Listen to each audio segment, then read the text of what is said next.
కొట్టండి జగన్మోహన్ రెడ్డిని.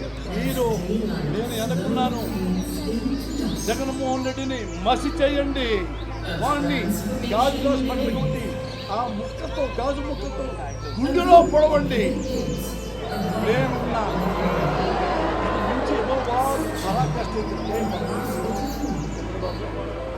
ఏ జగన్మోహన్ రెడ్డి, రేపే నిన్ను చంపుతా, ఏమవుతుంది?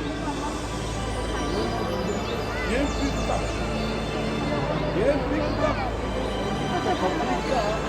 రేపు డైరెక్ట్గా అడిగేది 10,000 చేస్తాడు. 10,000 ఏ వ్యవస్థ